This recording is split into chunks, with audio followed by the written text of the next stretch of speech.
Sorry about that delay. That was fun, you know, computers and nonsense. That's always fun, right? Welcome to the Elite Creator Panel, and I call it that for a very good reason. The gentlemen up on this here stage, sitting at these tables, these guys represent years of dedication to this craft of creating content. Years and years and years. Many, many hours, and they have created some incredible stuff for you guys to watch. Now, I am very excited to go through the line. We're going to have some fun. We're going to announce who's sitting here. In case you, for some reason, don't know, to my right is the legendary Mr. Guncon Elite.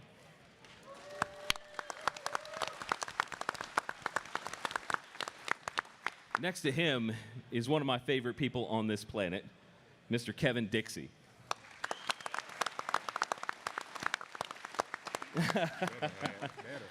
And then we have Mr. Camerado, Sean Heron.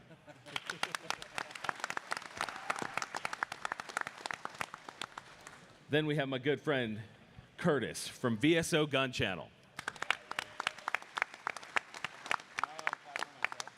And I didn't tell you guys this in the graphics, but we added two other legends here. We've got Jared from Guns and Gadgets. And of course, Anthony from Armed Scholar. And wrapping us up, we have Jonathan from Tactical Toolbox. Now, if you guys want to get ready to ask some questions, we've got microphones on both sides of the room. We're going to throw out some T-shirts for people that do ask the great questions. If you want to go ahead and line up right now, that would be awesome. I'm going to kick it off with a question I have for the gentleman up here. What has been the biggest challenge for you this year in creating content? Anybody can jump on it. YouTube. In what way? Explain that. That's too simple. The content changes as far as like the guidelines and everything. This has been a constant march over the years towards more restrictive guidelines for everything that can be posted. It seems, well, we know that they don't like us, and it's been like that for a long period of time. I've been doing this long enough to remember that you had to submit an essay and apply to the partner program to even be considered for monetization. And they have just used little tricks and nuances to make it harder for us to be able to continue to do what it is. From everything from age-restricting content to demonetizing content to just outright removing content. Everybody on this panel has been affected in some way in the last year, in the last month even. And I think that you can see how it's changed the content over the years, and I'm sure that this time around, it's going to be no different. That answered the question, sorry. Yes, that does. Sorry, I was dealing with the technical stuff still. Anybody else have any major challenges they're dealing with? I wanted to expand on what he was saying because we say demonetizing and age restriction, but we don't care about the money portion. It's when those things happen, they suppress our videos. That's right. So that's why that's important. You sound like you've been shouting all day. I've been shouting all week. I'm proud of you. Putting in full effort. Yeah, so I'd say my biggest challenge is getting people off of YouTube. Trying to get people to follow me elsewhere, whether it be other video platforms like Rumble or Twitter or wherever else, or my email list or whatever, because the realization that every day becomes more and more likely that will at best be censored and possibly removed. So that's really it, getting people to places that I can reach them reliably. I think my biggest challenge, besides what they've already said, because obviously that affects all of us, but I think my biggest challenge is time. It was funny, Mike said something to me, Mr. Guncon Elite said something to me, I don't know, a year or two ago, and I told him what I had planned on doing. He's like, dude, you don't have enough time. And I was like, yeah, whatever, and boy, has that been true. Boy, has that been true. So right now, we're going to take some questions from you guys. Hey, if you're out there watching live, I want you all to submit your questions, and I also want you to check out our live stream sponsor, Samson Manufacturing. You guys can go to their website and check them out. They make some incredible stuff. They've been walking around here all day for the live, the people sitting here. If you haven't seen the Army Men around, it's absolutely ridiculous. There's Chris. Hey, anybody that's looking for the Army Man guy, right there, that's him back there. Yeah. Shout out to Samson for supporting these guys. This is incredible. Thank you, Chris. We appreciate you. All right, let's take some questions. Go ahead, David. Yeah, for the product review guys, I have a question. We're a manufacturer. What are the top 3 things y'all are looking for when you're looking at new product to review, aside from being new? Top 3 things. Okay. Let's make it real fast. Let's go down the line real fast. Oh, I'm first. My bad. No, you go. I didn't know which way. Audience interest. It has to be something people are interested in. Otherwise, no one will watch it. Right. I want to see something different. I want to see something different because I can get behind, like if I'm excited, I know the people that watch TGC will probably get excited. And if it's the same crap everybody's been doing, I don't want a part of it. It's boring. Not only that, but the video won't do anything for the company because it's the same old crap. And the audience will go, oh yeah, it's the same old crap. That's what I want. Anybody else?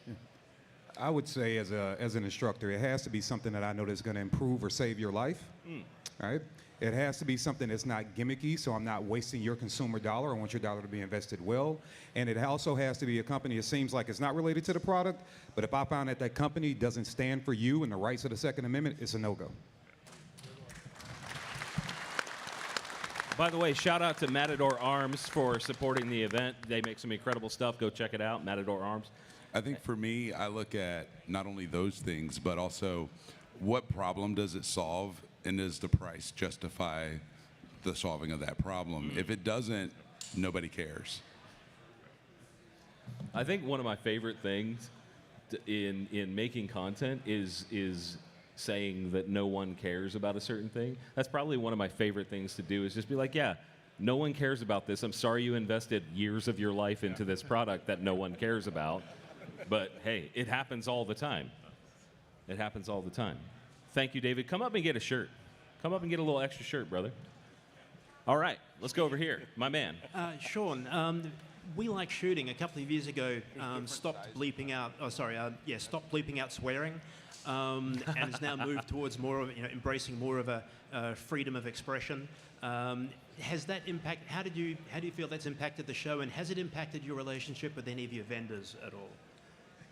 That's a great question. Yeah, we added 32% more swearing, and we stopped bleeping it, and actually, oddly enough, it increased. We saw like a very steep climb, and it increased that. It didn't change any of the other things that we did, and no, I mean everyone knew we were cussing, right? Like literally, it was just bleep, bleep, bleep, bleep, bleep, over and over and over again. So it was it's like nice. Somebody died when listening. Yeah. Just beep. Yeah. So for the first time, people actually got to hear the show. Before it was just sounded like a hospital at 3 a.m. So yeah, no, it didn't. It did nothing but positive. Did any company like reject it in any way? No, because they know who they're getting into bed with. Yeah. Like right. Shenanigans. Literally. Or should I say Seananigans? Yeah, there's a thing that I do where I talk to them before we sign any contracts, before any money changes hands, and I say, listen, like you have to understand who we are, and that I don't care if you take your money away, because we will not change, because this is our show, this is what it is. If you want to be a part of that, that's awesome, and I think it'll bring both of us great value. But ultimately, if you're not prepared for that, if you're not prepared to get complaints about the worst people that anyone has ever known, just don't do it. It's not worth it. Rad. Thank you, brother. We appreciate you. You want a shirt? All right. Come up here. I got you one. Let's take a question over here. Hi, Matt. Hey. Thanks, brother. As people who are using things, are there any trends in what's being manufactured that you're excited about? I'll give an example for me, seeing like CACs downward ejecting BCG, PTRs like foam suppressor. Like, what are really smart people doing that you guys are excited to see grow from there? Anybody? I mean, I'm going to be honest. I'm a gun guy. Like, everything in this place excites me. My nipples are never going to recover from today. But yeah, like I love it all, and like the longer that I do this, the more I realize how difficult all of these things are. It's not just coming up with an idea; it's eventually people are going to buy that idea, and then you have to support that idea after, and then you have to improve upon that idea. And yeah, I love it all, and the more that I do this, the more that I love it. I think the rise in popularity of low back pressure, however you define that, silencers is a good thing for everyone, for all the users and the companies. And then combine that with the fact that the wait time is down so much. I mean, they're selling like crazy. And obviously there's a lot of benefits to that with common use and other legal things. But, you know, 2-3 years ago, it was basically Huxworks and no one else. And now there's at least 7 or 8 companies making similar type products. So I think that's cool.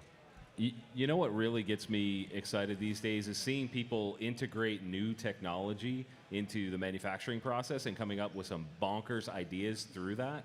I mean, we've seen people from outside the industry, they're manufacturing, you know, aerospace or whatever the hell, medical nonsense, and they're going, oh, well, this might work in the gun industry, and they're coming at it from not a gun engineer perspective, but just a regular, you know, innovation perspective. And I think we've, like Mike said, with the foam and all that, like that, we have seen some bonkers stuff coming out, and just the pace of new stuff is increasing rapidly. And that's what I like. I just like to see new ways of accomplishing goals effectively, more affordably, all of that kind of stuff. You know, because now the trickle-down economy, I mean, look at the price of the double-stack 1911, 2011 sort of platform. I mean, we have seen those go from unattainable, like, oh, they're only race guns, to now everybody wants one, everybody's selling one, some are better than others, and we've seen some really, really neat stuff come out of that. That is only one segment, you know? Anybody else want to add? Not only as far as like the innovation in that space is concerned, but being able to meet the demand of the consumer, because in the last couple of years, we've seen a huge explosion in the number of people who are interested in the Second Amendment, interested in participating in the consumer space. The companies that are using these technologies to expand the ability to meet that demand is really huge, because doubling an industry in 3 years or 4 years is unprecedented, and particularly in our space. Rad. Great question, brother. Come up and grab a shirt. Thank you. Over here.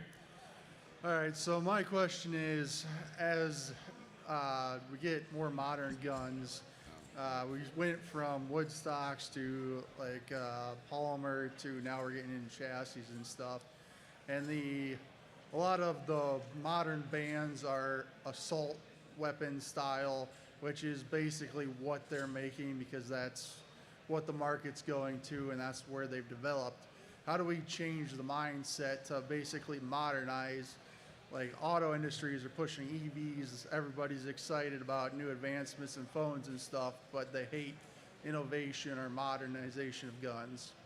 Sorry, what was your question? How do we push that, basically help the mindset that the gun industry needs to and can evolve like every other industry? Oh, sure. But all the modern, they call them assault weapon bans and everything else, but that's just what standard guns are being made as now. So I think one of the most difficult things is for brands to get out of their own way. You know, a lot of folks are very emotionally tied to the products that they create, and that has some benefits, but a lot of times they are afraid to scrap an idea that may not push, and they may not want to invest the money, and they stand in their own way of really, really pushing. And I know everybody up here encourages it, you guys encourage it, but it doesn't always happen at the pace that we expect or want. Anybody else? And I think to add to that is you guys are the power. If you look at everything that's happened as far as litigation wins this past year, it's all been regular Joes. The one that we got yesterday, this Chevron deference smackdown, was a herring fisherman who was just pissed off because not only did he have to accept a government agent on his boat, but he had to pay for the damn thing too, right? And he just said, screw that, I'm going to sue you. So when it comes to changing the perception of these assault weapons, What was that? One more time? Does that pretty good. assault weapon, you guys are out there using them. Post about it. Show people that it's normal stuff. When it comes to like the cans, for instance, the negative connotation of like the cans. Oh, they're too expensive. Oh, I have to go through this. Those are on the verge of getting smacked down in a big way because they're common use. We know that they're common use. We have the numbers, and we just have to repeatedly push that narrative and show people that we're just regular old people using these regular old tools. They're not some assassin thing out there, and it's just normal. We have to normalize that stuff by showing people that that's what it is to be a gun owner. Rad. You know, I would, if I, can I? Yeah, go ahead. Nothing anybody said was wrong. What I would like to add to that is gun owners need to also get out of their own way, right? So we have to be, intelligence is the proper application of knowledge. And if you understand that you are in a culture war, right? So when political figure gets up and says, how did you do it? Do your thing. Assault weapon. There you go. All right. So when political figures get up there and do that kind of thing, what we have to understand is the marketing for that campaign that goes out to one part of the country is totally different when it goes out to another part of the country, right? And then what happens is we meet in this beautiful place called social media, right? And then we spend more time arguing with old talking points instead of being intelligent, because they are attacking us in a very intelligent way. We refuse to acknowledge that we are in a culture war. It is what it is. So yes, it is great. You go out and you buy that new gun, post that new gun. That is absolutely fine. But make sure you refine your argument and your approach to why you have it. Talk more about your family. You know, it is great to understand and acknowledge 1776. I can't get people to remember what happened in 1996, right? So sometimes it's with some people, you just have to be smart in the way you approach it, right? And the other thing I'll add to that, if you want help with once you get past the culture war and how you dialoguing, and no, guys, like everybody up here works in this industry and we try our best, but like Curtis said, you guys are the power, man. Make no doubt about that. So the way that you talk to neighbors, the way that you talk to friends, the way that you represent yourself, your family, your last name, your legacy, and gun owners means a lot. And on top of that, start holding, when it comes to freedom and fighting back against us, do it again, do the thing. Assault weapon. Can I change seats, please? When it comes to fighting back against that, and I have no problem saying it, before you go spend your money on that newly developed, you know, modern style rifle, ask the companies what are they doing to protect your rights before you invest your dollar. And then we can start seeing more effort being put into making sure that somebody else, if you don't have time to do it, at least your dollar is circling back around to make sure we're fighting for your rights. You know, that actually came up on the Second Amendment panel. That topic of culture war came up on the Second Amendment panel this morning, and the term that popped up was asymmetric warfare against us. And we are being attacked in ways that we can't even fathom. And we need to be aware of it and push. Absolutely. Hey, thanks, guys. This is rad. You want I a also t-shirt? want to give a shout out to, yeah. Come get a t-shirt. I want to give a shout out to our other sponsor, Cloud Defensive. Anybody up here use Cloud Lights? Yeah, some of the best out there. They are the sponsor of this section. If you want to know about some of their incredible lights, go to their website. The company is called Cloud Defensive. Sean actually got me hooked on their stuff, and now I am super pumped about it. Yeah. Weapon lights, handhelds, all kinds of good stuff. Affordable, fancy, they got it all. Check it out, Cloud Defensive. Let's take an online question. Orly, you want to spool one up for me, buddy? Orale. Yeah, definitely. Let's see, Get this closer is a to the good mic. one. In your opinion, guys up there, what's the most effective thing we can do locally to prevent gun control and help get people like us elected? Okay. Get involved. Stop waiting for somebody else to do it for you. Just do it. I said earlier, there are almost 10 million gun owners in this country that aren't even registered to vote. That is disgusting. We sit here and we complain about what the left is doing, but with 10 million people to join this fight of fighting against tyranny, we wouldn't be in the situation we're in. In this state alone, there was like 167,000 people who don't vote and they're gun owners. So that's a big problem we need to overcome. People think that their vote does not count, but that's what they've been training us to think. Because when we don't vote, the fox gets into the henhouse unopposed. We need to stop that. Brandon Absolutely. Herrera lost by 400 votes. Yeah. Oh, wow. 400 votes. And we could have had one of these jackasses in Congress. I resemble that. Additionally, I want to add that obviously the national level organizations, the gun rights groups and stuff like that are excellent, but your local and state ones are very powerful as well. If you guys watch my channel, I every now and then go down that rabbit hole. Wait, you make YouTube videos? Every now and then. Oh, okay. Yes. And but yeah, like for instance, South Carolina just got concealed carry, and while that process was happening, I don't even live in South Carolina anymore. I used to, but I know the guys who run state organization, and so yeah, I mean, I was talking to them almost every day while it was happening, getting live feedback from senators, state senators, and state congressmen who were doing things to oppose it, and I was literally tagging them in real time on Twitter and being like, hey, tell your constituents why you're doing this. And like legitimately they were scared. Like they said that myself and one other guy who were really hammering them, that they basically went along with constitutional carry in South Carolina because of the pressure we were putting on them. And the pressure we put on them isn't me putting it on them. It's you guys retweeting, retagging. That's the real pressure. So, but point is, all of that, all the information I was getting in real time was from a local South Carolina gun rights group that has 3 employees. You know what I mean? So that makes a difference. It really does. And Iowa residents, I know we're here, they are right around the corner. IFC is here. If you're looking for something to get involved and you live around here, go get involved. It's literally right here. You can do it. It's right there. We brought them to you. Yeah, and I just wanted to kind of double down on what Mike just said. A lot of people don't understand that even these national orgs, they have state affiliates, and the state affiliates are broken down into county parts or Commonwealth parts, and a lot of the times they operate just through a volunteer board. They need help fundraising, but most of the time they need just volunteers. And so a lot of people think that, hey, I'm just going to donate money to the national orgs, and that's amazing, but sometimes manpower is way more important, and these very small orgs operate lean, and they need people. And if you guys can come to a gun event, go help them, go operate a range day or something like that and get more people involved. So. Hell yeah. I would say come up and get a t-shirt, but that was online, right? Yes. That was online. Yeah, that's what I thought. Okay, blue shirt. What's up, man?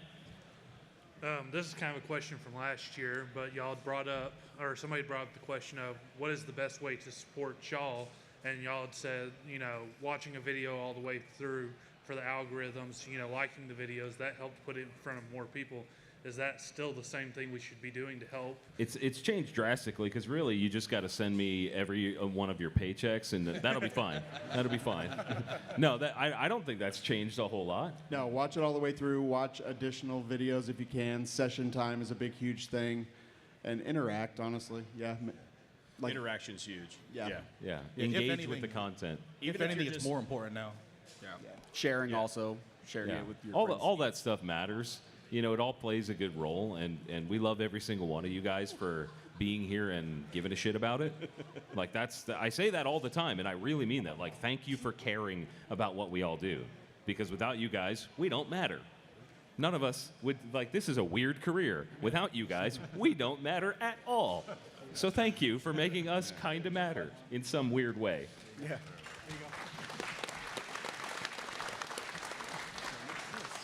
That's a great question. Thank you. You want a shirt? Sure. Hell yeah. Here, there's 4 there. Take them. All right, let's take a question over here.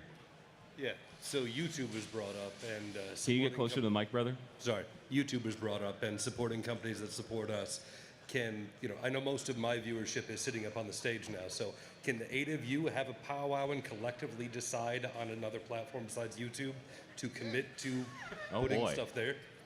Oh boy. Well, we are all, as far as I know, already on all of those platforms. I'm not on Rumble.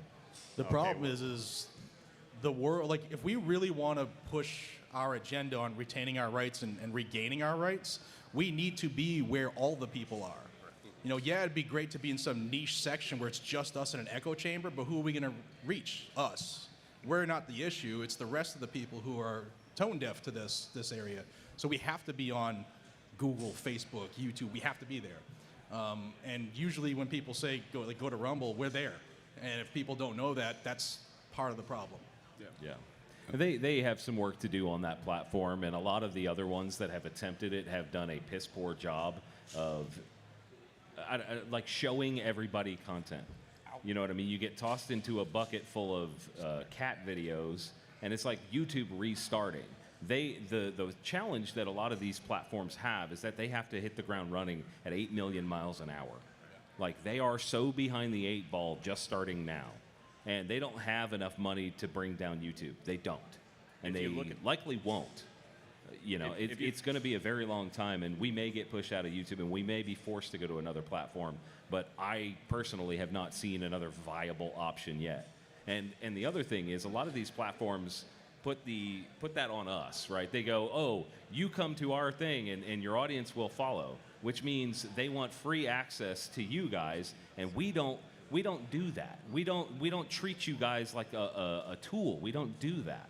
We say, listen, we want to make sure that these people are invested in the platform, and they need to invest in us so that we can bring it back to you guys. It's not something where we do all the heavy lifting and they gain all the benefits. It's nonsense.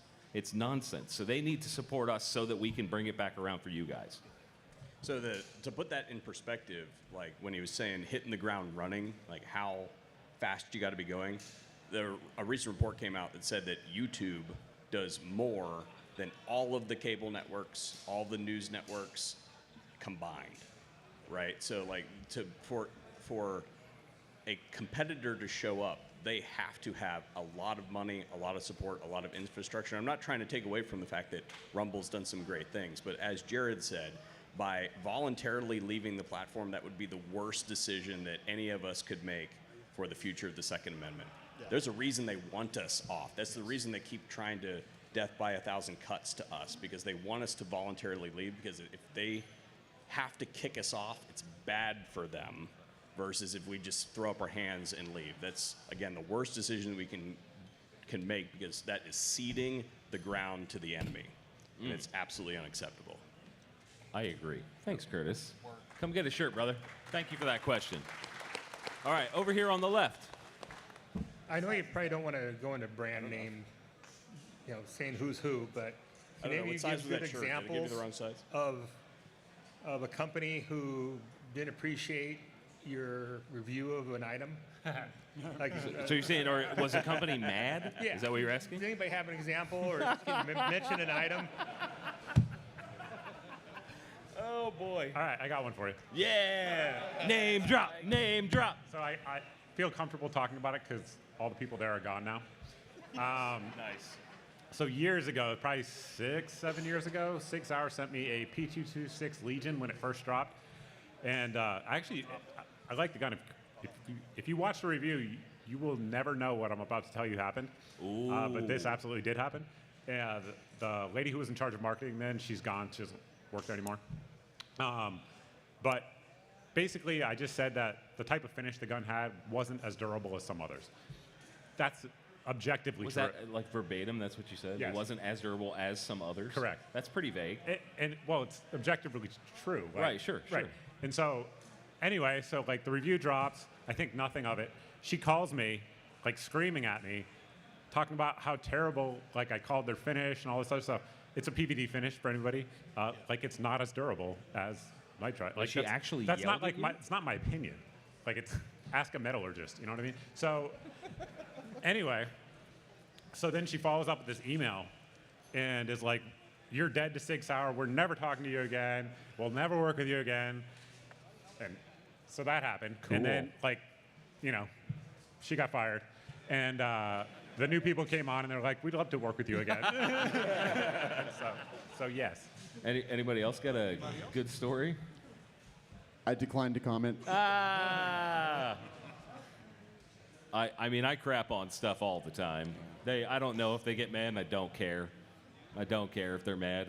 I've had people tell me to take videos down. Like there is a product that is very popular with people that have no idea what the F they're talking about through social media. I will not name it because I don't want them to get any free press. But I was threatened because I called this product very dangerous where you store a firearm in your vehicle and you flag your person. If it's a loaded firearm, you're flagging your passenger and potentially shooting them right in the face. And they're like, "Come check out this new thing!" And they had like a wedge of foam. It was a piece of. It was very bad. It was very bad.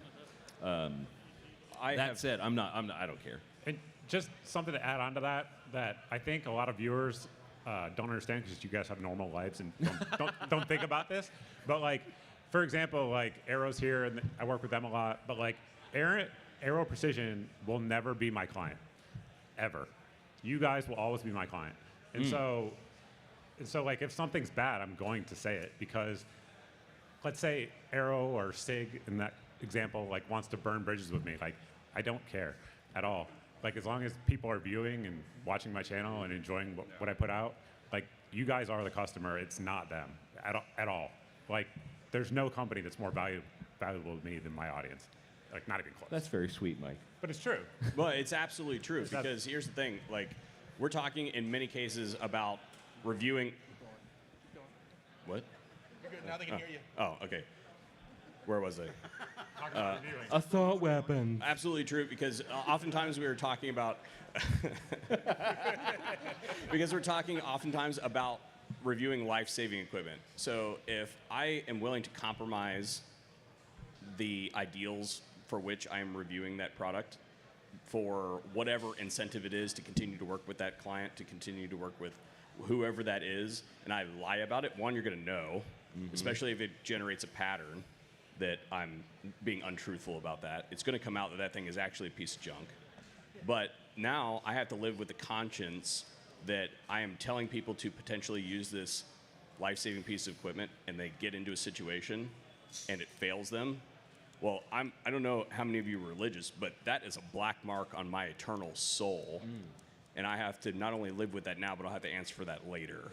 So it's unacceptable to conduct even though you can run a for-profit business and have integrity at the same time, that does not mean that you can compromise certain standards that you use to do this type of work. Yeah, nobody wins in that equation. Nobody wins. Nobody wins. Nobody wins. Great question. You want a shirt? Okay, cool. On the right, young man. Can somebody help him with that microphone? Goodness gracious. Jump. But I didn't get Help to the talk boy. about the thing that they said. Do you think the NFA is going to fall in our time? Oof. The little guy with the huge question. I certainly hope so. Yeah, I think parts of it will, chunks at a time. We're not going to get a single judge in this country to say all of it goes now immediately. It'll never, ever happen. But I think we're very close to having suppressors be a realistic device that everybody can use and not be so regulated. I mean, we can get them now, and I got one in 4 hours approved 2 months ago. So Holy crap, 4 hours. Yeah, it's getting closer, but we the people need to keep pressure on people, and we have the orgs that are suing the ATF left and right to get it done. So I think chunks of it will fall. And I think also if you look at short barrel rifles, for instance, if you listen to the oral arguments of the pistol brace case, they were like, well, what's the difference between a pistol brace and an SBR? Why are we even doing this? There are many judges in the country that are like, this is a dumb argument to begin with.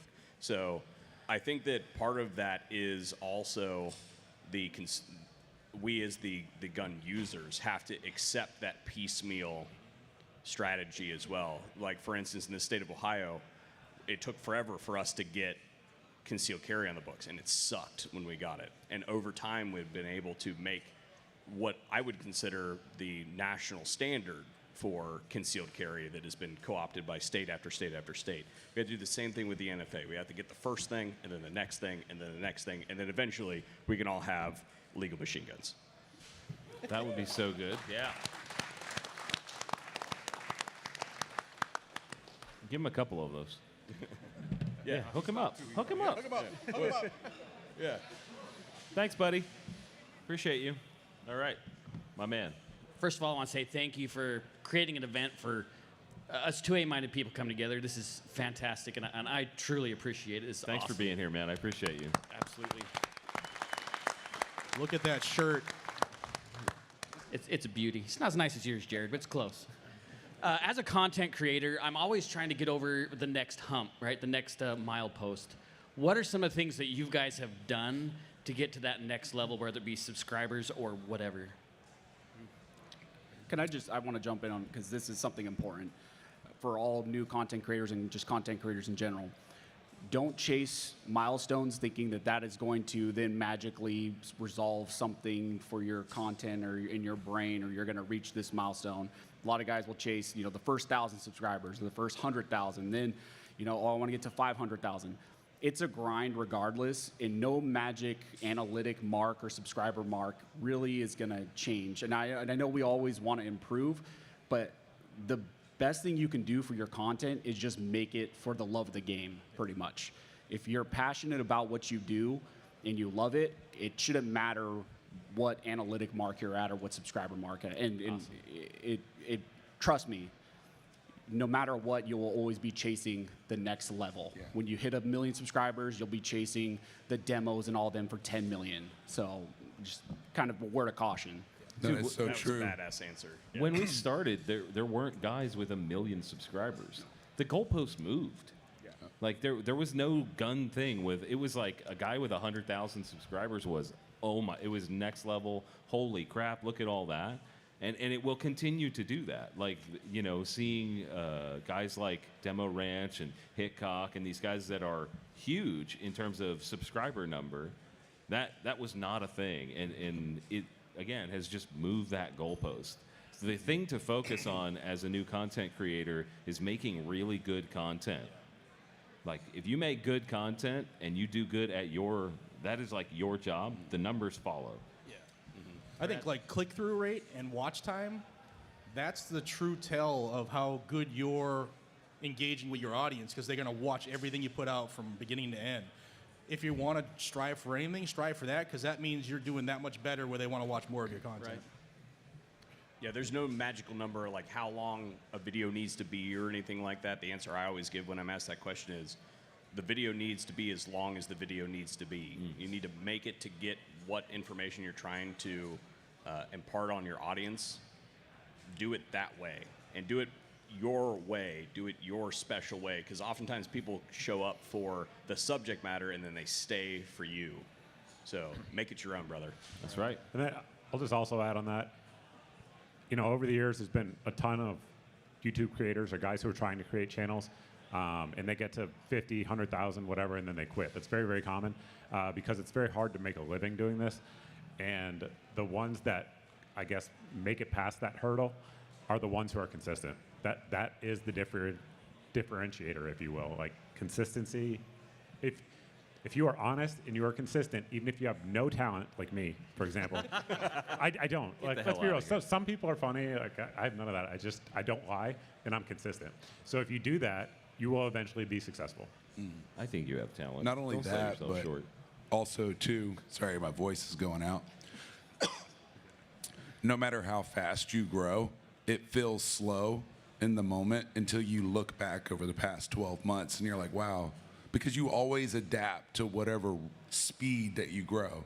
It's kind of like money, like, oh, I got a raise. Well, you're going to find something to spend that money on usually, and now all of a sudden you don't have enough money again.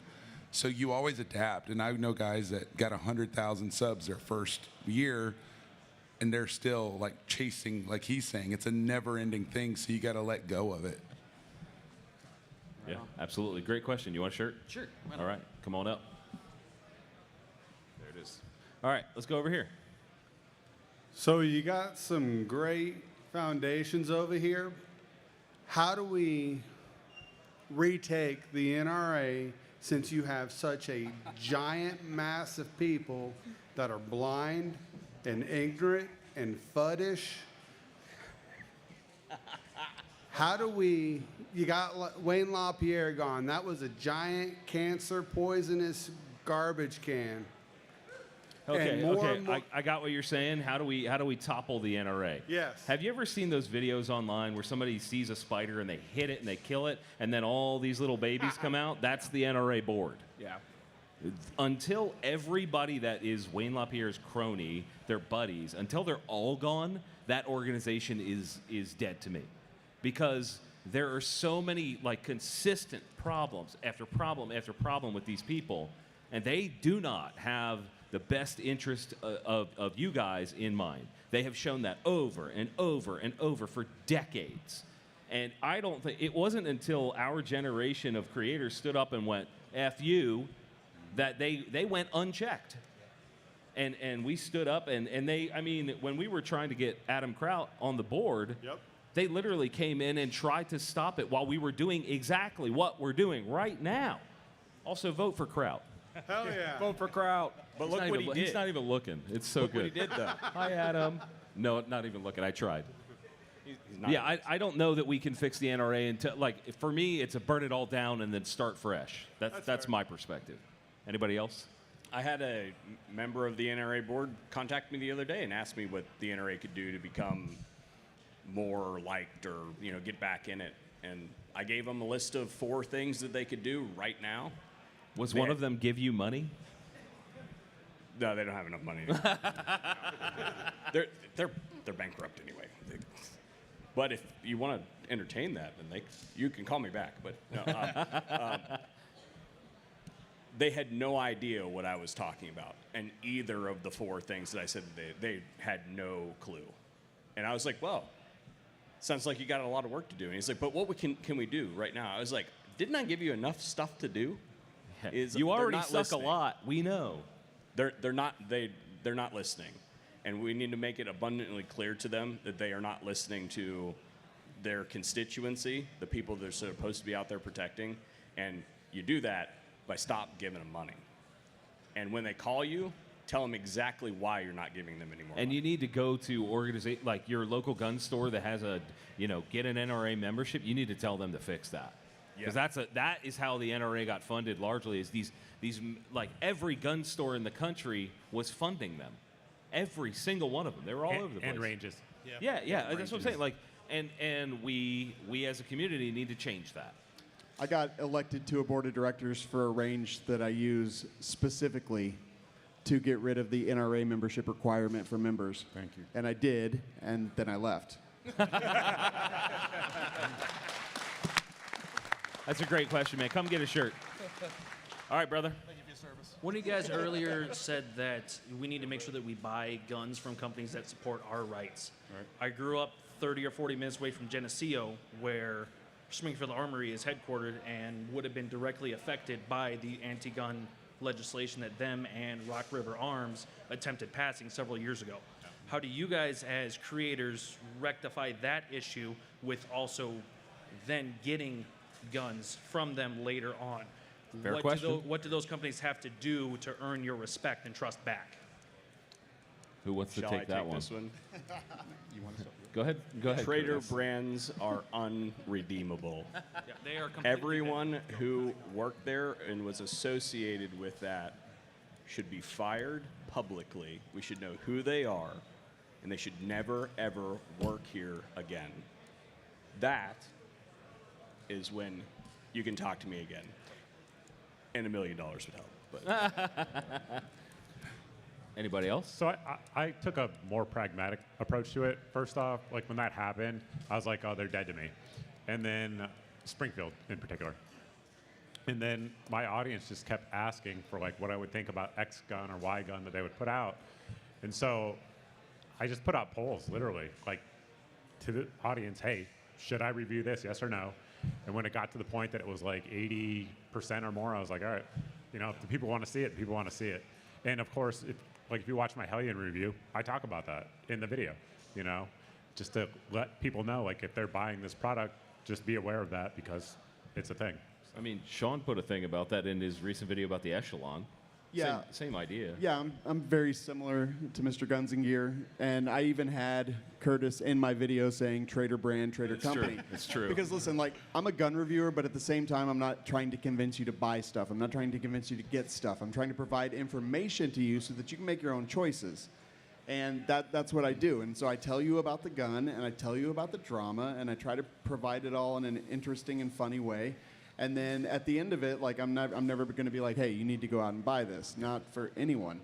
I'm always just trying to give you information so that you can be educated when you make your own decision. It's a double-edged sword for all of us because when you mention something, it's getting some kind of promo, right? And any promo is good promo. That sort of mentality.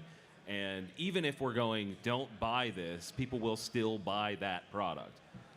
I mean, I know Jonathan has a story about that. And what happened? Oh, I mean, I have guns that have given negative reviews, but I'll provide a link just in case. And people just like, yeah, I don't agree with you. I'm buying it anyway. Yeah. Yeah. Yeah. It's kind of wild. So no matter what approach we take, if we mention it, they're gonna get some kind of talking. Like I have thrown guns into the gravel on my range, said F that company, and they still exist. You know what I mean? Like we don't necessarily have the control over it, but not talking about it and not like if they're making a good gun, then they are making a good gun and they suck. You know what I mean? Like that's possible too. It's tough. It's definitely a double-edged sword. And I'll also just throw out there too, like there's a level of support, if you will, as like a content creator. So, for example, like Springfield again, for that example, has invited me to like a bunch of events and dinners and whatever, and I just say no. Like I'm not willing to have my image associated with them like that. Like I believe the Hellion was actually sent to me by Brownells, for example. They do that a lot. I'm almost positive on that. Yeah. Remember? I think so. But so like, there's a level to like what I'm willing to accept with a company like that. I guess that's it. That's fine. That's fine. Great question, man. You want a shirt? I think that there's what you saw here was a balanced approach across the board, like one way versus another way. And I think that's really important when we talk about a situation like that, where we have a clear indication of nefarious behavior, because we need to make sure that the next generation coming up is aware of what happened, and that we didn't just forget about it, and that you can't just forget about it over time. But I think that all of them are valid approaches. Don't get me wrong. I'm not casting shade on anybody who did anything on any Springfield products or anything like that. Hey, thanks for not casting shade. I appreciate you, even if you're weird. Hey, when you guys think of lever guns, do you often think of Henry repeating arms? I do. Often. I do. A lot of people do. And Henry supported this portion of the live stream. And we want to say thank you to them. They're working hard to make some really interesting new guns. They're coming out with some awesome stuff. So big shout out to Henry Repeating Arms for supporting this. Let's give them a big round of applause. Henry is awesome. They couldn't be here, but we appreciate it. And I'll just add on that, their new lever action 300 Blackout is Wait, sick. what? Yes. Say what? It's Yeah, real. why don't I have I want one. I didn't know that existed. It does. Thanks, Mike. That's awesome. Okay, let's take an online question. There's a lot of people out there watching live from all over the country, all over the world. Orly, do we have one? We do. We actually have a few. They're coming in now. We got Lost in Space. It's a pretty simple question for you guys. Some of y'all up there. Do beards make you like guns, or do guns make you like beards? Shit. You say beard? Discuss. My I did wife it 'cause likes I'm beards, and that's why I have one. I think not having a real job or a boss allows you to have a beard, right? I just looked down the row and went, oh, there is a pattern. Anthony, get on board. Right. People hate when I grow out my facial hair. They want the clean cut attorney. I don't care what you grow it for us. Yeah. I would just say that I'm just sexy, man. I just rock with that. I don't know another way to do it. It just looks good. You want a shirt? No, that was an online. I'm sorry. Hey, you want a shirt? I'll mail you one sometime. really comes Probably. down to- Never. All right, let's take another online question. You got one more? I do. I have one that's been a year in the making. And A it's, year it's in for the you. making. We have a return chat member named Oh, boy. Kathy Yanis. I don't know who she is, but Oh, I might know who she is. I think I do. she's Do you? asking, she's asking what it would take to have John shave his beard. What would it take? What would it take? Bro, he would look like an elbow.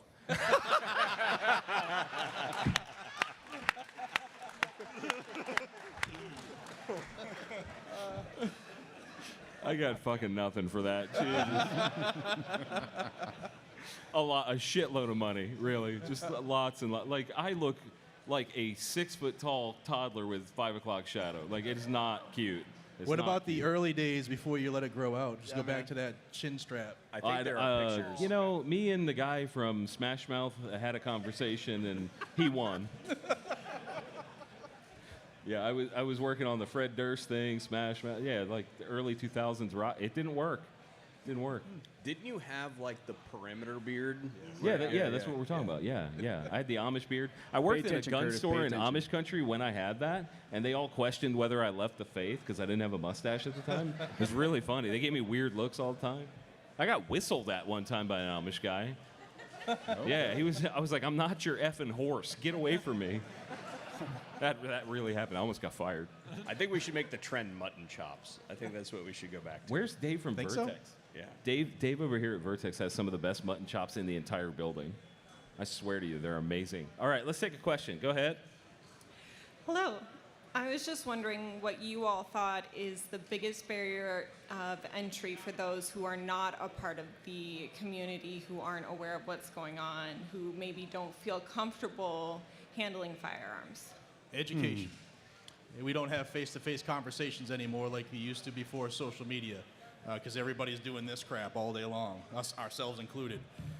Start having just invite friends to the range. They'll realize how addicting. I mean, that's how we started, right? We all went to a range once, and it was addicting and fun.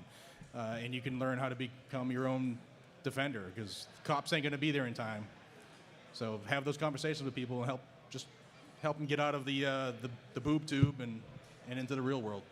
And get the next generation involved as well, because the stats are in. Kids aren't hunting. Heck, they don't half the time don't even go outside anymore. iPad kids are super weird too.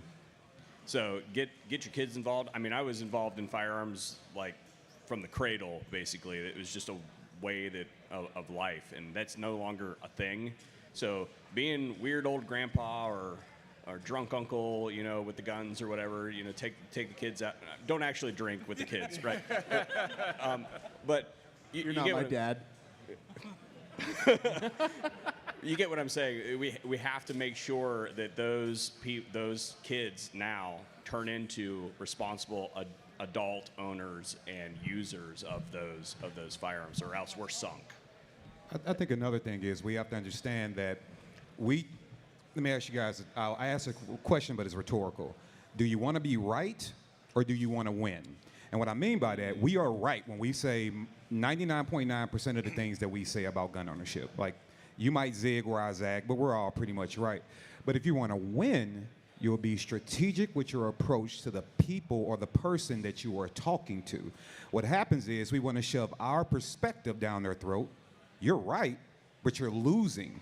So instead of talking at, listen to. See what they do. Ask them. You know, if somebody's like hesitant about guns, ask them what they do. They got kids, right? And find something that ties them emotionally to the protection of what they do. Prove to them that they have equity in their life or around them that's worth protecting. And once you draw that line, then you're just giving them the insurance policy. You're saying, here's a great way to do it. So a lot of times we are so busy being right, we're yelling at and talking at. But we are very, very bad at listening to, because when somebody starts saying something, and maybe I'm the only person guilty of it, somebody starts saying something that you perceive as being anti-gun, you immediately tense up, right? Now we got to relax, listen to, strategically align with their lifestyle, and then I think we'll see a lot of things change. Yeah, because a lot of times when we're talking about converting people like that, just screaming shall not be infringed in their face is not an effective argumentative strategy. But it is fun. It's right, and it is fun.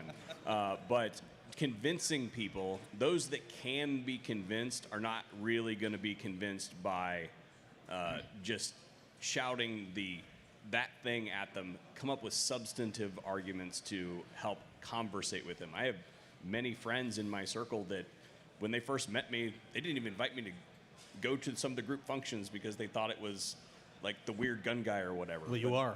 Well, yeah, you I go am. around. Right. Nailed it. But as that interaction has matured, some of them have even purchased firearms in recent years and months because they're like, oh, okay, well, yeah, he's weird, but he's not that weird. And the barrier to entry is an interesting thing, but I promise, like, there is a community for everyone out there. Yeah, look at the We Like Shooting Yeah, audience. find a community that you fit in with, and like you like anime, cool, 3D print guns. There is a community for you to like bond with like-minded people over firearms. There's so many, and it's one of the incredible things about it. Dude, that was so accurate. It is. It's so accurate. Where's Alex? Additionally, like one thing I want to throw out there is a lot of these guys grew up with guns. I didn't, so I went through the experience of being intimidated by them and by people who had the knowledge, if you will. And I think that's just something as gun owners, we need to make sure to put our ego aside with a new person and I guess just not like be like, oh, you're a woman, here's a J-frame. Like that's just, you see what I'm saying? Like that's the wrong answer, you know? Just be approachable. I would argue that a J-frame is the wrong answer for anybody. I'm literally carrying a J-frame right now. Right now, right next to you. That couldn't have gone better. That couldn't have gone better. Could not. Are you actually? Yes. That's very funny. That's very 100%. funny. All right, over here, brother. You want to come get your T-shirt? She got one? Okay. Yeah, she got one. Thank you. What's the biggest revelation that y'all have had since creating your own YouTube channels? Oh, boy. Hashtag WLS is life. Shout out to that crowd. The biggest revelation is that our words have power and meaning. Yeah, I think coming to events like this and like just meeting people, because like most of the time when we're doing this, we're staring at a lens, right? Coming in and seeing people and interacting with them and hearing how the content has helped them in some way is huge. Yeah, we give out the suicide prevention line at the end of every show for over a decade now. The other one is not realizing how many people you actually reach. Yeah. Like 10,000 views on a video seems like low when your channel gets big, but it's like bigger than a lot of cities. Sure. You know what I mean? Or small towns and stuff like that. So the perspective of that blew my mind. Yeah, and I Anybody think else? for me, the interesting thing about YouTube is I don't think any of us came into this game or content creation came into this game thinking anything highly of ourselves. We were just the average guys who decided to turn on a camera one day, didn't think it would become anything like this. So really, for the audience and anybody listening, you have a purpose. And I mean, I'm a religious guy, so I believe God put us all on this planet for a reason. There is a reason you're here, and you can affect change. We're all just normal people. Yes, we've built an audience. Yes, we have a message we got behind, and we're supporting the Second Amendment and the gun community in different ways. But you all also have an ability that you're put on this earth for, and maybe it is directly to impact the 2A community. And so that's, I think, the biggest revelation that I've had is I thought I was just an average person. I am an average person, but it's really cool to see like where we've all kind of come. And a lot of these guys I looked up to before I was even doing content and never thought I'd be on the panel. I mean, I remember watching the panel years ago, watching, when Adam was first on and all that stuff. And now I'm here on the panel. Who would have thought in just, 3 or 4 short years I would be here? So take those leaps in your guys' life, and also, again, just get active, because you can impact. I mean, you might be the one in the audience who helps get rid of the NFA or something. You might be a plaintiff in a lawsuit one day who destroys the NFA. I mean, how cool would that be? So, take those opportunities. Absolutely. I think my biggest revelation is some of my ideas can work. They're not all trash. Honestly. Yeah, like, I'm embarrassed to tell people what I do. They're like, oh, what kind of work do you... I'm talking to real adults and stuff. They're like, what kind of work do you do? Consulting work. Yeah. Dude, I do a always podcast. deflect. I always go, I shout about stuff on the internet. Like, it's never a straight answer. Yeah. Like, it's not a real job. It wasn't something I set out to do. It was just, I'm a photographer. Right. I mean, I always give them, like, if I don't know them, I go, I own a media company. Yeah. Yeah, and they're like, oh, you're fancy. Yeah, that's right. Yeah. Actually, when I say I do a podcast, they just stop talking to me. So it's like double benefit. They don't want to hear your diatribes. Right. I think one of the biggest revelations in the last few years is sitting in front of me I'm looking at it. You guys have made this work. Guncon does not work without you guys sitting here. And this, I'm not blowing smoke up your ass. I mean this. Like, this doesn't work, and it's shocking to me every year. I stood out there this morning going, holy crap. I can't believe that all these people came because a few years ago, the original TGC panel, I went, why is nobody doing this? And then guys like him showed up, and he showed up, and a bunch of people showed up and said, this is a pretty cool idea, and now look at us. This is real. It's insane. Wow.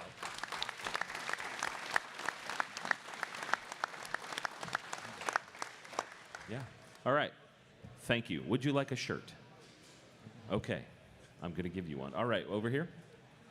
Hi, gents. All right. So mine's kind of a two-parter. So the last thing that you reviewed that you were excited about, part one being that was the most disappointing, and part two being the one that actually lived up to the hype that you put it on your mind, the pestle. I gotta go look at my catalog. I gotta look at my catalog. Give me a second. Back in the day when I used to do reviews, the most disappointing was the Glock 44, if anybody remember that debacle. Oh, yeah. Glock hated my video, which was okay. And the coolest thing I got to review back then was one of the first SIG MPXs that was released, but I had to take it all down because YouTube hated me. I don't do reviews, but personally, I love the new Trichicon RCR.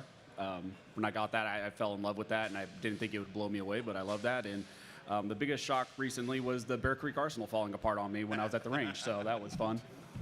I think you're the only one shocked. Dude, hey, the comment section said 10,000 rounds, no problem, so. Yeah, okay. Okay.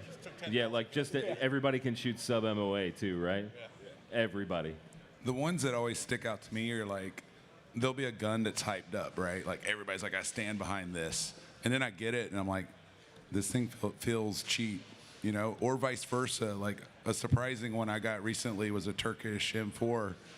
And the dang thing keeps running, and I'm still filming it, so I haven't got the complete video out yet, but it's way better than I anticipated for the, $200 or $300 it costs versus a Benelli, I think that I think one of the things that disappointed me the most is to find that there are things that still exist in our industry that are there as a matter of it's just been this way, or they have captured this in a particular way. I'm gonna piss a lot of people off with this. All right, send it. Magpul magazines suck, and the reason that they're shipped with every gun is because they're the lowest bidder. Like they're AK magazines, they're Glock magazines. Does anybody here think that they're actually good? Yeah. What's wrong with you? Lots. No, I'll buy the AR magazines, but for instance, they're AK magazines. They ship with every gun because they were the lowest bidder. I didn't even know they made AK magazines. I didn't either. They do. Hey, you know who makes some great AK mags? X-Tech Tactical. They're here supporting us. That was a great look. Yeah, you're good. Yeah. I think for me, and I touch a lot of stuff, and a lot of these guys on stage, matter of fact, all of them, one way or another, when I decided to, all right, I'm going to do this YouTube thing heavy instead of, I'm the guy that comes on your show and starts a fire, then leaves, right? So when I decided to kind of start doing my own thing, I took a lot of advice from everybody on this panel. And the first thing I noticed is that a whole lot of guns don't work. Right now, doing what I've been doing this for a quarter century, operating guns. So when you ask like the most disappointing, I have been influenced to get into lever guns, right? And I got prepped to do this dang on video. I done loaded the car up, drove an hour out to the range. I got props, I got everything. I got probably an hour and a half just in setup. I got 11 rounds into a 45-70 and it fell apart. Who made that? Yeah, whose gun's that? Name drop. Name drop. All right, it was a Ruger. All right, it was a GBL 4570. Now, to their credit, I emailed them and I sent the gun off on a Monday and got it back the following Tuesday. I will give them that. However, that was extremely disappointing. So I think when it comes to the behind-the-scenes things that a lot of people don't see, because I test and review a lot of stuff, I just don't put out videos. I think the thing that can be most exciting is when someone actually releases something and you're generally like, yes, price point's right. It has a purpose in the market, and it works. And then you're excited to tell people about it. Like you really want to promote it. So I would say those are the exciting things. But getting a gun that breaks in 11 rounds really sucks, man. I tell you that. And then there's also the companies that they have a problem and they want to actually make sure that it is right, which is not necessarily across the board. You would think that in this industry that is a number one priority, but there are sometimes things just happen and they want to make sure that that is not indicative of their product as a whole, and it's not just a lemon, that particular one. So then they go through a whole process to make sure that that isn't actually representative of their gun. There are many companies out there that take that extra effort. Yeah. Okay, so my biggest disappointment was the Bear Creek Arsenal Glock that got between the time I got the gun for review. It was that metal frame Glock piece of crap. By the time I got the review done, they had pulled that product off their website. I went to launch it. I'm like, oh, let me grab an image for the thumbnail, and the gun's gone. I'm like, oh, they knew it was a pile of trash, and they didn't tell me. I threw it into the stones. Now, the biggest, the one that really surprised me was the new TAC Pro from Bolt Armory. Yes. That gun is going to get some good airtime on TGC. The reviews in the can, it's very, very interesting, and they have done a very good job making a great gun at an affordable price for the category they're in. That to me, like checking all the boxes, like is it good, is it affordable for what it is, and do I like it? Like that almost surprises me more often than not. Like when it checks all those boxes, like oh, this is not a total pile of crap. Take my money, Ben. Ben, take my money. Ben, take his money. Yeah, so I just looked through my catalog, for a reminder. So yeah, new production Remington 870. I reviewed 4 months ago, and it died within 200 rounds. Oof. And then the Smith & Wesson Response, which literally blew up in my face, and I still have pieces of it in my neck. What? I didn't know. Was it like really? Yeah, I didn't know about that. Like it was recalled, and I'm pretty sure that's why. Did you put a thumb in it? I did not. No, I did not. Smith & Wesson made it right. Remington didn't. So there's that. And then the new 6-hour Foxtrot 2R. It's a really compact weapon light, but for the size, it's insane. Like to even fathom that something would perform like that 5 years ago was unimaginable. So that was a surprise. Thank you for that question, brother. I appreciate you. Hey, I wanted to talk about my biggest disappointment. Oh, okay, go ahead. No, I'm just kidding. I'm not trying to get stabbed in Iowa. You're my biggest disappointment, Sean. Thanks, Dad. Don't we look like twins? You called me a fucking elbow. All right, go ahead. Thank you. So you've touched on the cultural battle.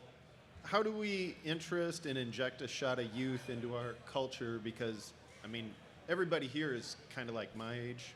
We did have a great question by a young audience member, but how do we inject a shot of youth? And then how do you approach making videos that would not only interest us, but also be interesting to youth? So I think we have to meet them in a different spot. Yeah. Like we are trying to talk to the youth. Like right now, a lot of people are trying to talk to the youth from the Ute. Yeah, the youth. Mr. Gambini, did you say Ute? Yeah, we're trying to talk to them from our part of the world. Like we're standing over here and trying to talk to the kids in the playground, and it just doesn't work, right? We need to go, hey man, what's your favorite Call of Duty gun? Would you like to go shoot that sometime? Like here's a TikTok about it. You have to meet these kids in a different spot. And the phrasing is so bad. Yep. Yeah, like it's so bad. And I would say there's certain channels that do it well. Yeah. The guy talking about printing. You're screwing. Right. Administrative Results does it really well. Kentucky Ballistics does it really well. Yeah. But I don't. But sure. Everyone has their strengths. 2A boys do it really, really well. Yeah. Where are they at? 2A boys. You guys still here? They're here somewhere. Go find them. They're awesome. And I would also say this. So I do a lot of work with kids, right? And the one thing that we could always use when you're talking about like how to reach and going back to that culture battle, every last one of you has the tool in your pocket. It's called a share button. It's on your phone. Right? The more that goes out, for example, a lot of people own gun ranges, right? But a lot of people don't own a project like I do. We're actually built a community outreach program that's reading, writing, financial literacy, kids education, garden farming, and guns, right? So if we can't get the parents to say, we're ready for guns, cool. You want your kid to learn how to grow a ear of corn? Great. And when that happens, we can get them over to the guns, because all we're doing is trying to get people that are still being forced on the other side to think about all the school shootings to then also get their kids in the guns. Right, we have to find a different way to get into those households, to get into those kids.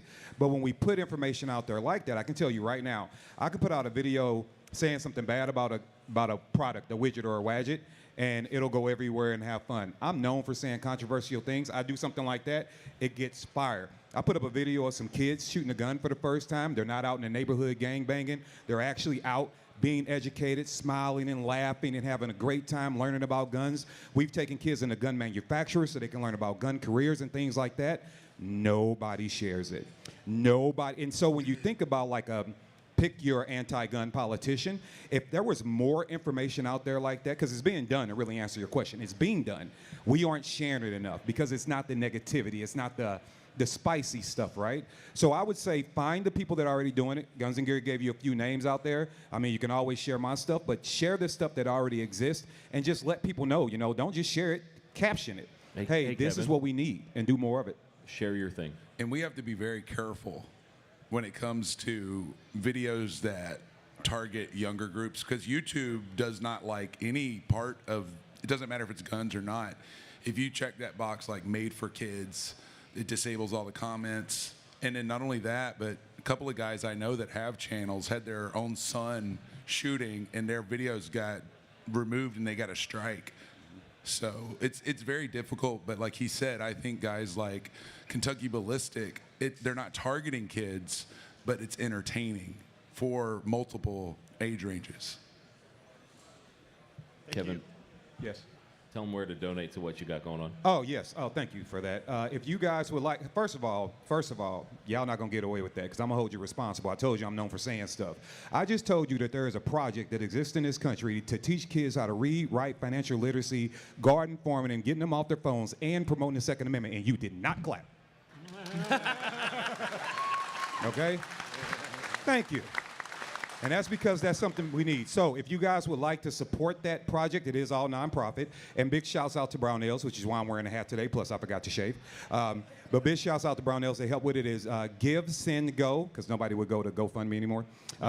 It's givesendgo.com/Greenwood, like the color green, then the word wood, /Greenwood. I'd appreciate any support. And John, thank you for allowing me to plug that. That's awesome, man. Hey, John, can I give out my Cash App? Saying about you. I'm still like hurt by the elbow thing, dude. I can't. It was just for comedy, John. It was perfect, and I can't do anything about it. Thank you so much for the question, man. Come get a shirt. All right. My man Kenny on the right. How you doing? Thanks Hi. for everybody for being here today. We definitely appreciate you guys up there on the panel taking your time out to share with the group. My channel is based on building. It's called Jettaman Designs. It's called Jettaman Designs, and it's based on building. I mean, this country, before they were manufacturers, everyone built their own.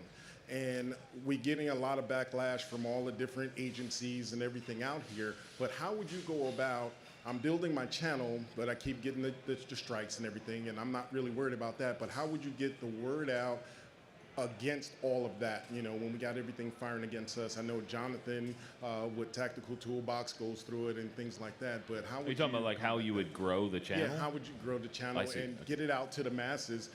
Because a lot of people here, they see all of the manufacturers, but don't really know that they can build their own. Sure.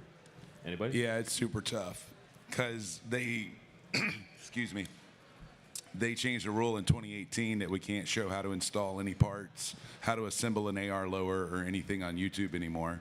So I had to, all of us that did that had to delete our videos. And so the way I would used to do it was I would upload to an alternative platform the actual tutorial, show like a box of parts and then a completed gun on YouTube, and then link to that video. Well, now YouTube will give you a strike for that.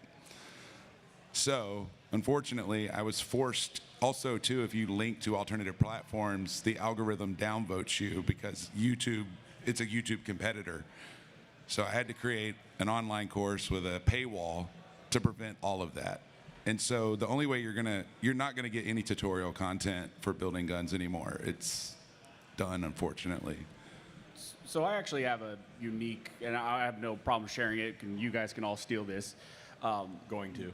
Yeah, because I'm not. Yeah, I don't know what it is, but I'm stealing I had it. bounced around the idea and played with it, but I just don't have the time. One of the platforms a lot of people overlook is platforms like Kick and Twitch.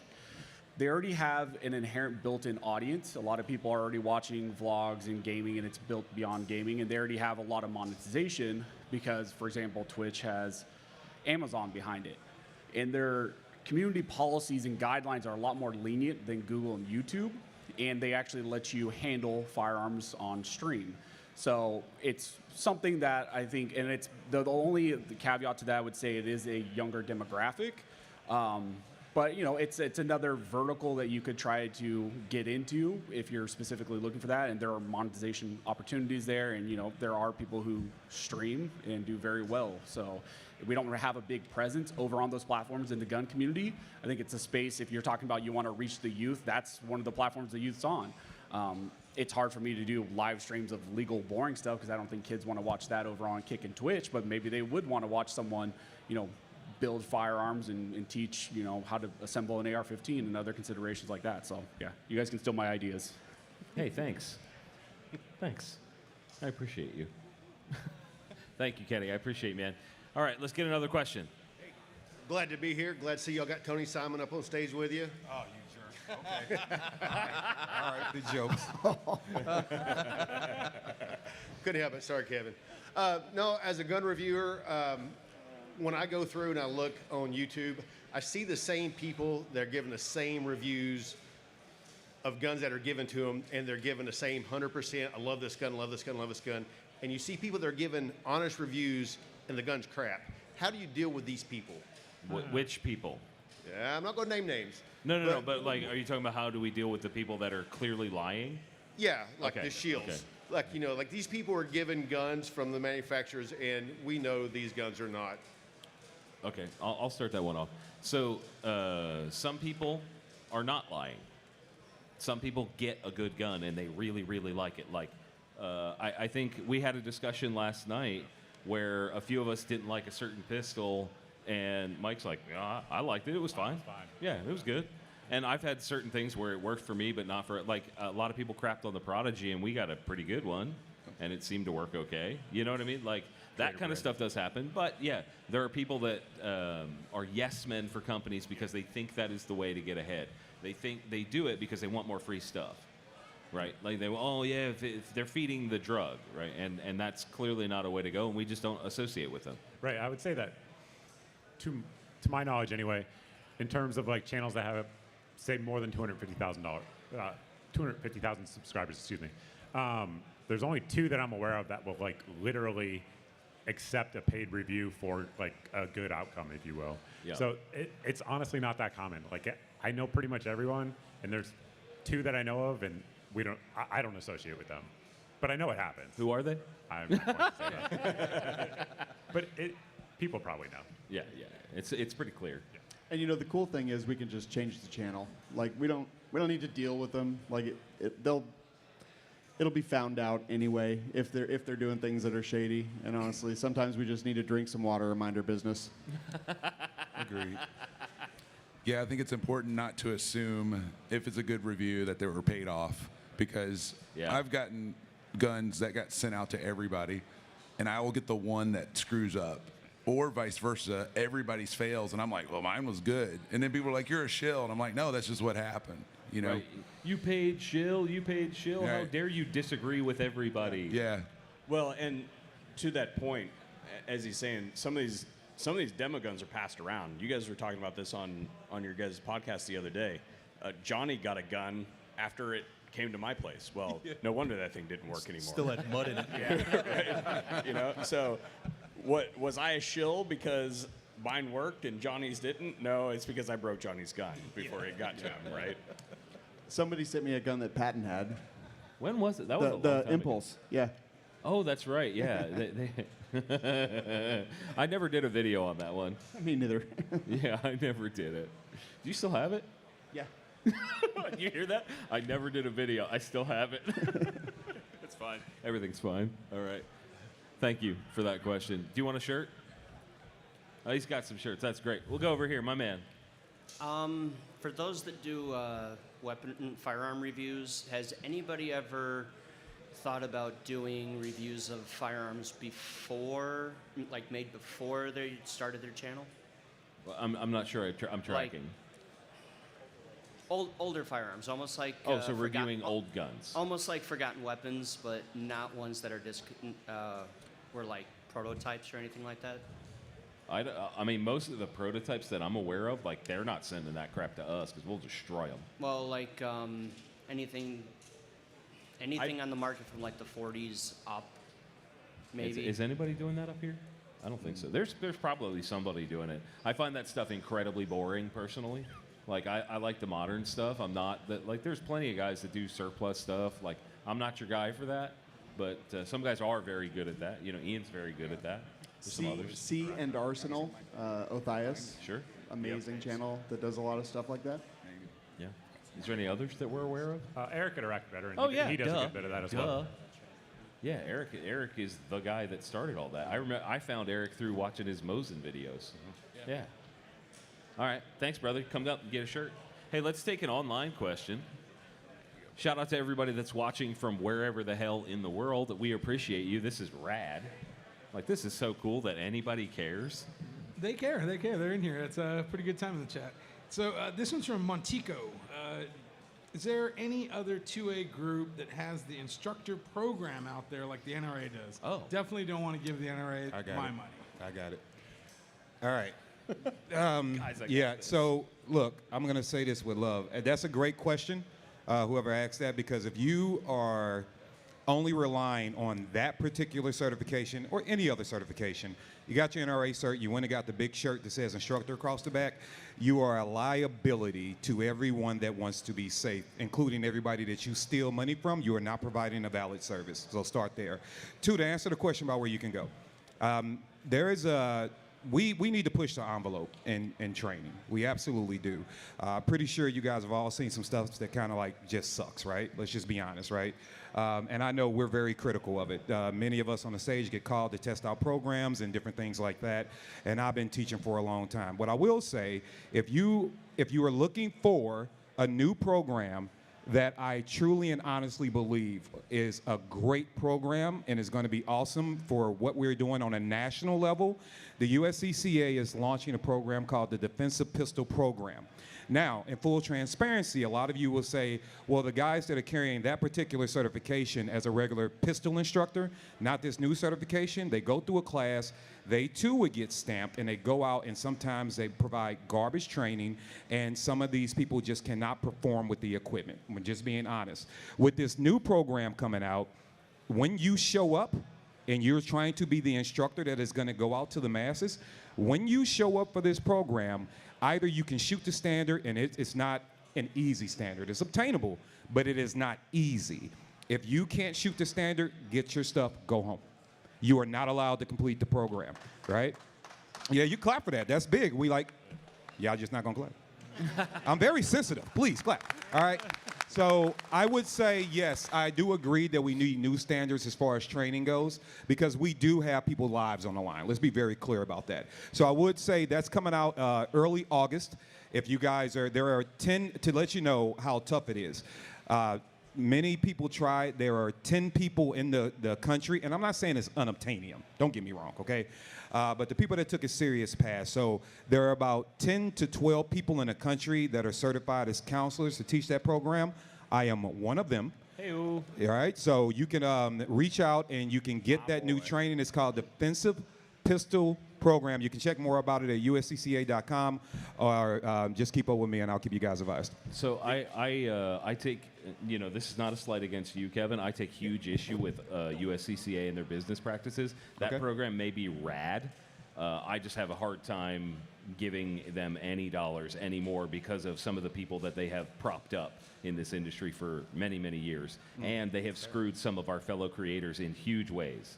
So, like, having a program, yes, absolutely. USCCA being the right one, maybe for now. until So- we get a good replacement. But I have a real hard time, like, man, the business practices and the shitty things they've done to people that have given them money to say, hey, this is concealed carry insurance or whatever the hell they're selling.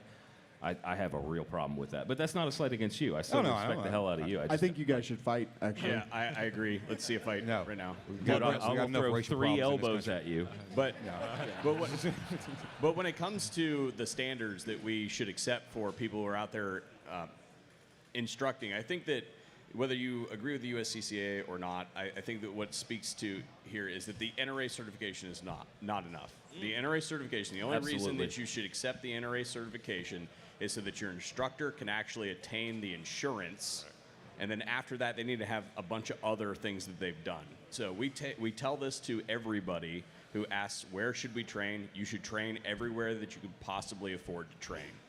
There are so many good schools across the country. This is America, damn it, and we are really good at the gun thing.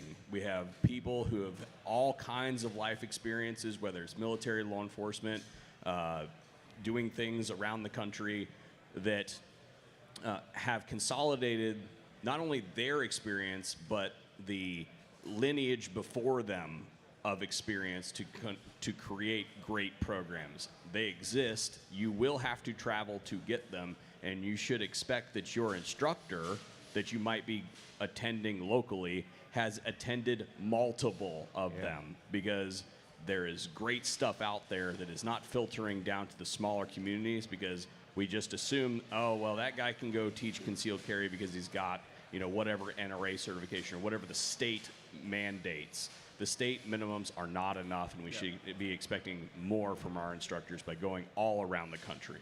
Dude, the states can't even pave the roads. How are they going to make a standard for anything?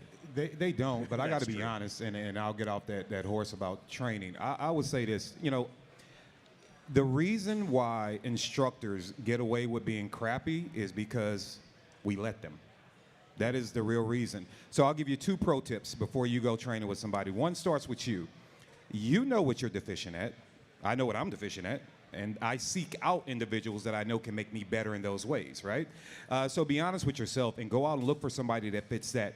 One thing that we're doing bad, you can take somebody that really honestly just doesn't know what they're doing, but because everybody wants to be so tactical, they'll play that image, right? Because they just want the dollars. And then you show up, you get horrible training, but you get to play kind of cool with the plate carry and the AR, and you look like a cool kid, right? You didn't learn anything. You threw 1,000 rounds downrange in 6 hours. You're physically tired, and you're like, oh, God, I trained. You didn't do anything. You didn't do shit.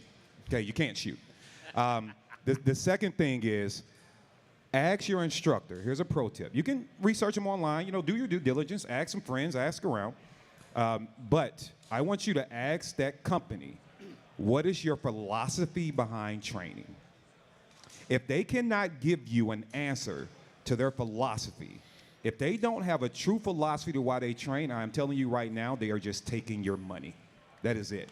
They should, and you should hold them accountable. So as long as you keep letting the guys give you the state minimum standards, then they're going to keep doing it, because guess what? In real life, you'll go to one guy for whatever you need, and you're like, oh, cool, this class is $80, right? And then you look down the street, and this guy is $280. There's a reason why. And when you show up to the $80 class and there are 80 of you, right? And then there are the $280 class, there are 10 people, they're getting better training. So we are allowing that to happen. Starve them out, don't give them any money, require more from them, and challenge them about what they stand for. And you'll see a change. And the other question that you need to ask that instructor before you go train with them is, when was the last time they attended training? Yeah, that's a good one. Because people who are serious about training people train themselves. They go all over the country to train with other people, because they know that they just have one part of the pie, one piece of the pie, or piece of the pizza, or whatever it is that you want to do, right? But pizza pie, yeah.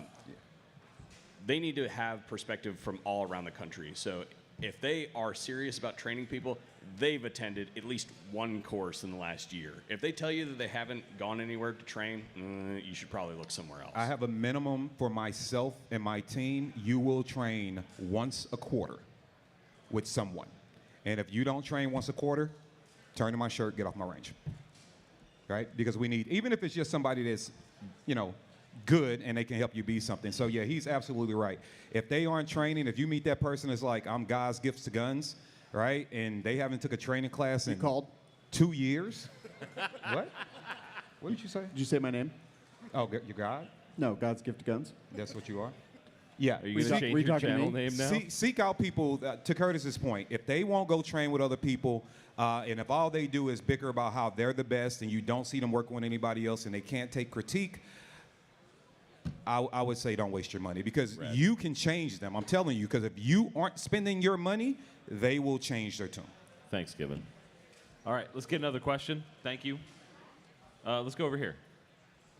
So Get close to that mic, brother. Sorry, I'm a bigger guy, obviously. I'm 6'3", about 300 pounds. So Okay. I carry full size constantly.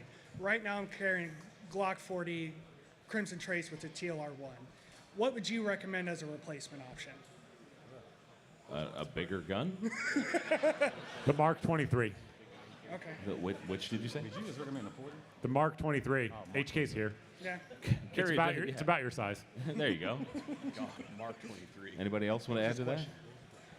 He said, what would you recommend to carry? He's a bigger dude and wants to carry. guy? Yeah. 10 millimeter. Full with size all gun. the millimeters. 2011. Oh, yeah, sure. And there's lots of, there's so many good guns. Like, we're kind of spoiled for choice right now. Yeah. You just need to go find out what you like and, carry that. You can carry Desert Eagle if you're good with it. I think a lot of people just forget that, like, the thing that really matters is, do you have a ton of rounds? Can you have a ton of rounds on you? And are you good with it? Because if you're not good with it, what are you doing, right? Yeah. Right. So I kid you not, there I was at the grocery store Carrying like a two, J-frame. 2 weeks ago. No, it wasn't. But I see this guy who's like rail skinny, clearly appendix carrying a gigantic gun, like wearing a James Reeves tight shirt. And I was like, bro, what are you carrying? He was carrying a Desert Eagle. I kid you not. It was, I could see the entire gun. I was like, that's fantastic. Anyway, I just had to throw that out there. I tried it once. It is so freaking heavy. It is so heavy. It's like you're walking with a freaking limp. It gives you scoliosis. Man, I can tell you at one point in time, I want to say 14 or 15 years ago, I started my journey. So at one point in time, I got up to 454 pounds. All right. And while I was working on not dying, one gun that I became a big fan of that worked for me, from everything from length of barrel to grip to ergonomics with big hands, especially when they were swollen all the time, was the HK-VP9. Tremendous fan of that firearm. It's not a heavy gun. You're going to get plenty of rounds, a lot of aftermarket support for it. I know they've gone up a little bit in price. They're a little bit pricier than they used to be, but I carried that for probably 6 years continuously, and it always worked in all the needs while I was working on kind of getting that weight down. So that could be a good option for you. Sure. Hey, brother, while you're there, can I ask you another question? Yo. So you carry a big gun, right? Do you carry a tourniquet? No. We're not getting back into training. We're not getting back into training. That is come get a shirt from one of these guys. Also, go get med training. We'll just leave it there. Like, if you haven't, good Lord. All right, my man over here. Yeah, I got a question. Okay, I see reviews on BCM, Sons of Liberty, and they're always pretty good. I mean, I think I got a they seem like a good gun. I'm thinking about buying one of them. I got a few, a few other ARs. But my question is, would those BCM, Sons of Liberty, would they be as good on a PSA lower? I mean, they're out there. How good are PSA lowers? Can you tell me that? I mean, Mr. Guns Gear practically helped build that company. Yeah, that's true. I recuse myself. That's a long story, but but so if the lower's in spec, I mean, and built correctly, stake castle nut, etc., I mean, it'll run absolutely fine. The critical components on your AR are in the upper, right? That said, I think Lucas over at T-Rex Arms had some small components failure on like a real high round count he did. I'm not sure that would be different though on any other brand, if that makes sense. But I have some very high round count PSA lowers, and they've been fine. I assembled all of them, so I assume that they were assembled correctly. But yeah, I mean, that's definitely in terms of an AR-15, if you're trying to budget money for what parts to prioritize, the upper is where you're going to make your money, if you will. That's what I was thinking. Yeah. The other thing you should look at when it comes to your lower, because I have, for instance, a couple like SBRs that I built on Poverty Pony lowers.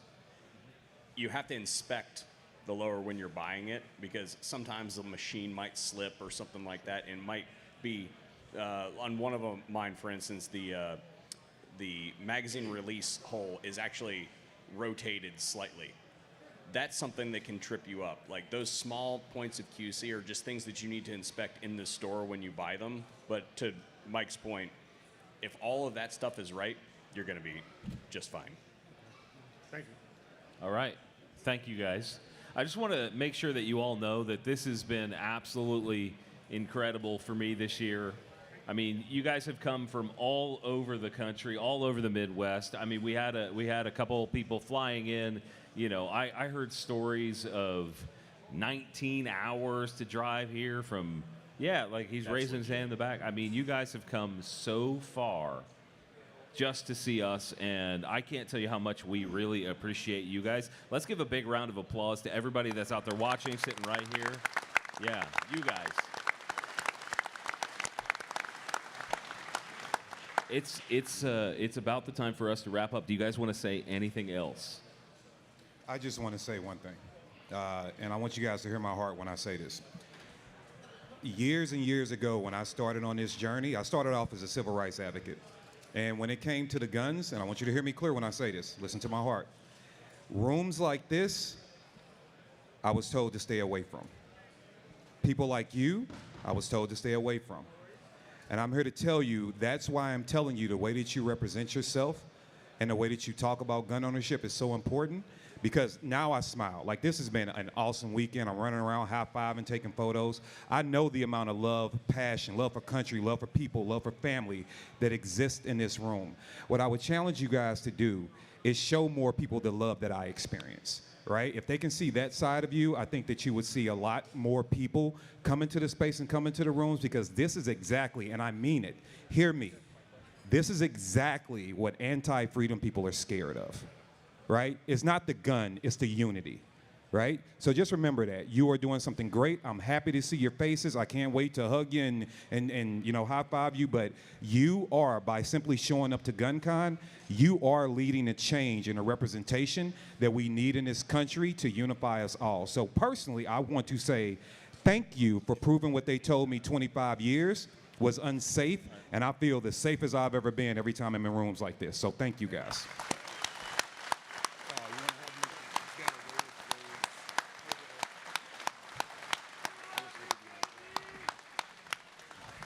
Thank you, Ken Ross. You're welcome.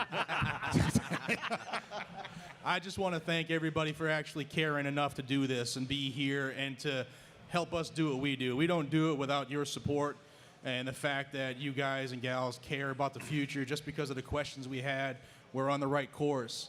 It's a tough road to hoe, but we are all one team. So thank you for caring, because the 10 people here could care, but if we don't have all y'all to help us get the word out and to actually be the forces on the ground, it's a different country. So thank you very much. And John, before we leave, I would just like to know if now is a good time to give out my Cash App. Sure, go ahead. Go ahead.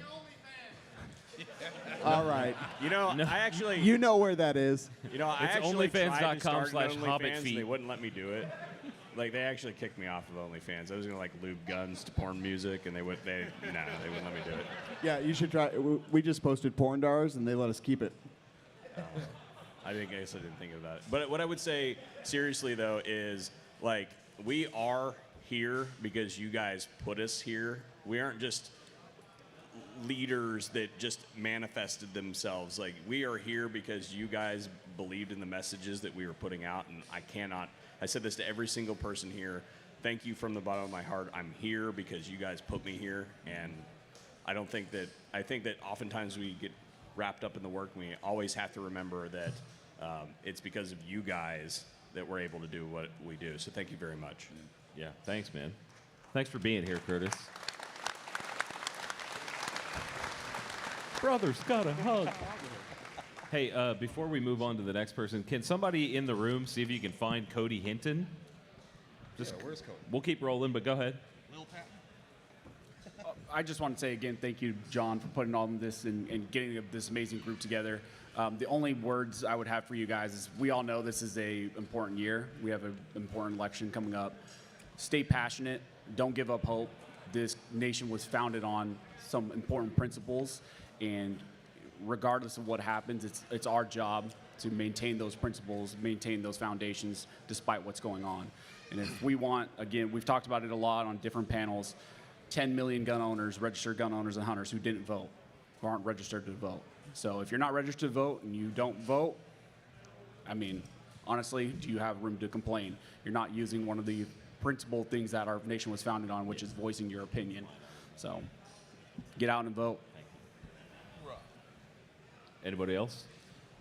On that note, one thing I will say is I watched almost every one of these guys before I ever started the channel, and the one thing that every one of them, sorry, I'm looking for the right word to say, the one thing that didn't surprise me but did surprise me was everybody up here is just pro-freedom.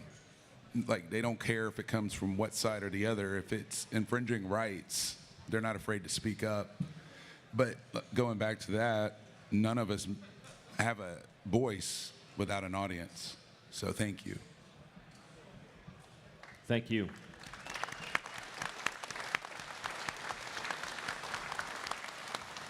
I just want to say a massive thank you to, of course, Brownells. Yes, this is incredible, right? Brownells has stepped up huge to support this. And there's one person in particular, I have been calling him my better half. Somebody called him my brother earlier. It's kind of funny. I just want to say a big thank you to Cody Hinton for helping me put this. A lot of people have been giving me credit all day. I couldn't do it alone. Cody, right there, raise your hand. That guy needs a huge round. Stand up. Give him a stand up.